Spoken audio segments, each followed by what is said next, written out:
How did you get into Konnakol? Like, when were you introduced to that and started discovering that type of music?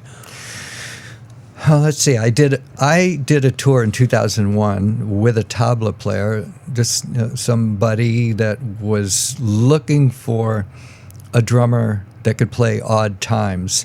And I had done an album with Jerry Goodman, who is the violinist with Mahavishnu Orchestra, and Howard Levy, the harmonica player from the Flecktones, keyboard player and harmonica player. And we made a record together that called The Stranger's Hand that has a lot of odd times. And so they were playing with this tabla player, and they said, call Steve Smith. He can play odd times and he can read. and so essentially what happened is Howard Levy took dictation from the tabla player, since Indian musicians don't read or write Western music. It's like they memorize everything, but this guy had some tunes he wanted to play that he composed, and so he dictated them orally, and Howard wrote them down. But the way Howard wrote them down, he didn't realize like a lot of the tunes were in 4/4. He just heard the individual rhythms. Okay. So it like looked super hard to read. It's like a bar 9 and 7 and 5 and 6 and all of these phrases, which actually after we toured for a couple of weeks, I said, "Hey Howard, this tune's actually in 4/4." The whole thing? Yeah.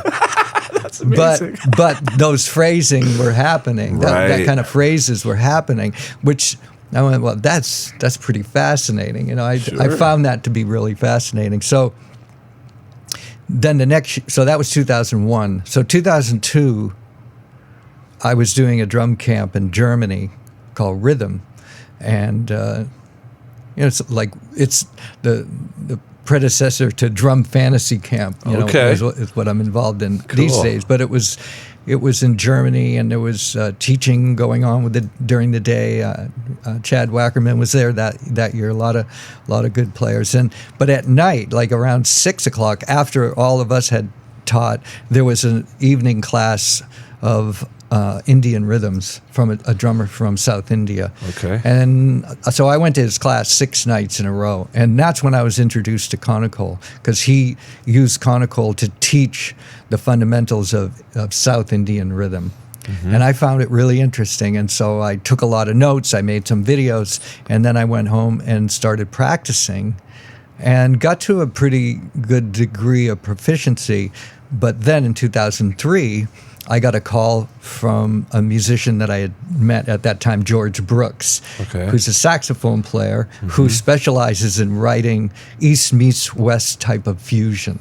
Oh. And so he was writing music that incorporated Indian ragas, the melodic side, and some Indian rhythms, tala, which is the rhythmic side. And he was partners at that time with Zakir Hussain.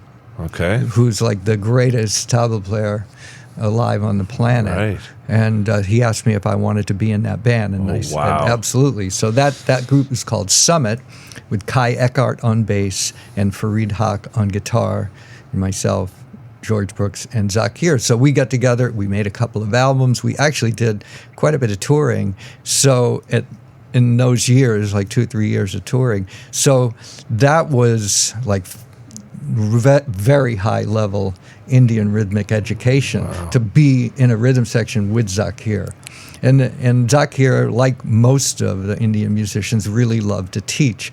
So basically every night he would, here's this rhythm, learn this right now because we're going to play it tonight.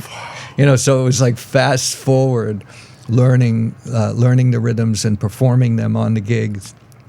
And then I think eventually a lot of the Indian players started to hear that I knew enough of their rhythms that I started getting hired by various Indian musicians to go to India or to tour somewhere and play that music. So there was a guitarist I worked with quite a bit named Prasanna from South India. I got to play with the great mandolinist U. Srinivas, who unfortunately passed away a few years ago.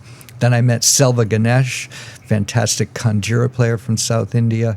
And so all of these guys, like they teach me. And then eventually I ended up going on tour with Zakir's group called Masters of Percussion in 2013. And we did a very extensive USA tour and India tour. And again, like I'm the only non-Indian guy in the whole group. Wow. So, and we traveled in a bus. So we'd go play a concert, and we'd play beautiful concert halls, like symphony halls type, type where orchestras play. That's unbelievable. But Zakir's audience is pretty big.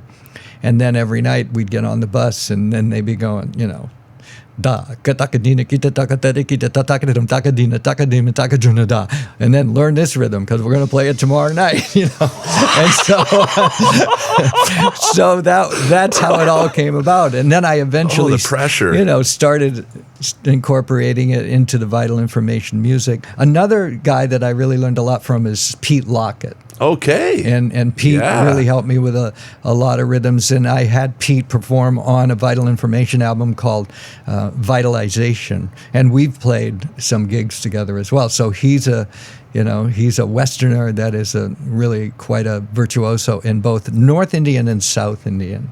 Wow. And so, not to talk too much about this. But, no, you go. But this is great. The style that I was introduced to, I said was South Indian. Mm-hmm. So that's called Carnatic rhythm. So, but Zakir is North Indian. Okay. So his style that he fundamentally grew up playing is called Hindustani. So basically, tabla is North Indian. Oh, really? And mridangam, kanjira, and ghatam is South Indian. Interesting. Now, most South Indian drummers don't know the language of North Indian. And Konnakol comes from South India. Okay. Bowls, B-O-L-S, is what they call the North Indian vocal percussion, because it goes with the tabla, the sounds of the tabla. Yeah, okay. Where the Konnakol, and as far as I know, comes mainly from the sounds of the mridangam, a double-headed drum like this, where the bowls and the rhythms of North India come, from the tabla. Because Zakir has way back played with Shakti, who that Shakti was a group John McLaughlin put together. That's an interesting bridge group, meaning it's like the bridges the West and East, because John McLaughlin, being a British guitar player, playing with Indian musicians, that also bridged North and South India. So one of the original versions of Shakti had a violinist from South India, a ghatam player from South India, Viku Vinayakram, who played the clay pot, called ghatam, and then Zakir on tabla. So the marriage of the tabla and the clay pot, they had to have a common language. And like I said, I don't think, Viku really didn't understand the northern rhythms, so Zakir learned the southern rhythms. So now he's an expert in both. Wow. So mostly what I know is the southern rhythms, not the northern rhythms, though Zakir got upset with me because I didn't know any northern rhythms, so he's taught me some. Is this more recently, or? No, that basically happened like in 2013 when I was on tour with Masters of Percussion. Yeah. And so, anyway, it's all been very interesting. Yeah, I guess.